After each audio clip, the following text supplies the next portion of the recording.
दादा, खरं तर महायुती सरकारचा काळ आणि आज राज्याचे उपमुख्यमंत्री अजितदादा पवार यांचं निधन झालंय. त्या संदर्भात काय सांगाल? काय असेल तुमचं मत?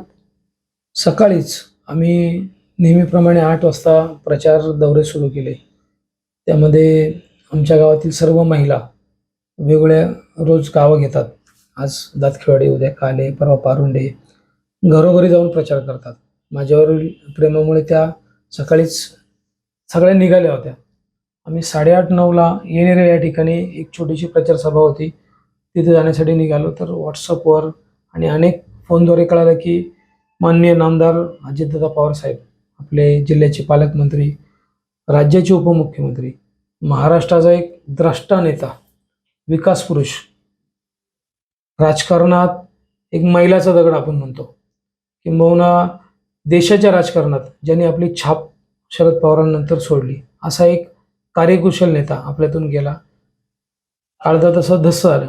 अनेक 4-5 लोकांना अरे ही बातमी आली, ही फेक तर नाही, कारण आता व्हॉट्सअपचं युग आहे. अनेक ठिकाणी चुकीच्या बातम्या, चुकीचे मेसेज पसरवले जातात. तर खातरजमा झाल्यानंतर मग आम्ही तातडीने निर्णय घेतला. ज्या आमच्या प्रचाराच्या गाड्या आहेत, साऊंड सिस्टीमच्या, त्या सगळ्या बंद केल्या. ज्या महिला प्रचारासाठी गेल्या होत्या त्यांना सगळ्यांना, महिला भगिनींना फोन करून परत घरी बोलवलं. आजचा दिवस एक आपण सर्वांनी स्तब्ध राहून किंबहुना अंतर्मुख होऊन अजितदादांना जे त्यांचं कार्य आहे, किंबहुना आता जे महाराष्ट्राचं नुकसान झालंय त्याच्यासाठी आपण एक अंतर्मुख होऊन आजचा दिवस सर्वांनी शांत राहावं, अशी माझी सर्वांना विनंती आहे. सर्वांनीच केलंय, कारण हा अजितदादा पवार हे एका पक्षाचे नेते नव्हते, तर ते महाराष्ट्राचे नेते होते, असा मानणाऱ्यातला मी आहे. सर्व पक्षीय कोणताही कार्यकर्ता एकदा निवडणूक झाली का त्यांच्याकडे त्या पक्षीय राजकारणाला थारा नव्हता. विकास निधी असेल किंबहुना अनेक गोष्टींची पुढे जाऊन करण्यात येणारी मदत असेल, अनेक उदाहरणं आहेत राजकारणामध्ये. त्याच्यामुळे हा मोठा नेता आपल्यातून गेला. महाराष्ट्राचं कधीही न भरून येणारं नुकसान झालेलं आहे. त्याच्यामुळे आज सर्वजण अत्यंत दुःखात आहोत आम्ही, आपण सर्वच. त्याच्यामुळे भावपूर्ण श्रद्धांजलीसाठी आज आपण सर्वजण आम्ही आमचा प्रचार थांबवला, सर्वच उमेदवारांनी थांबवलाय. ते क्रमप्राप्तच होतं. त्याच्यामुळे महाराष्ट्राचं फार मोठं नुकसान आहे असं मी म्हणतो. धन्यवाद. आपल्यासोबत होते शिवसेना शिंदे गटाचे संतोषदादा चव्हाण.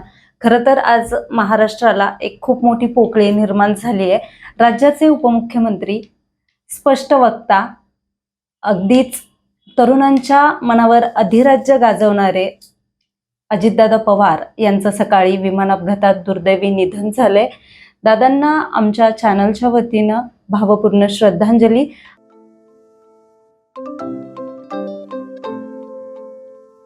नवनवीन आणि ताज्या घडामोडींसाठी आज 24 तास सबस्क्राईब करा. त्याचबरोबर बेल आयकॉनवर क्लिक करा आणि मिळवा आमच्या बातम्यांच्या नोटिफिकेशन्स. तसेच आज 24 तासची प्रत्येक बातमी आपल्याला कशी वाटली हे कळवा. लाईक करून, कमेंट करून आणि आमच्या बातम्या शेअर सुद्धा करा.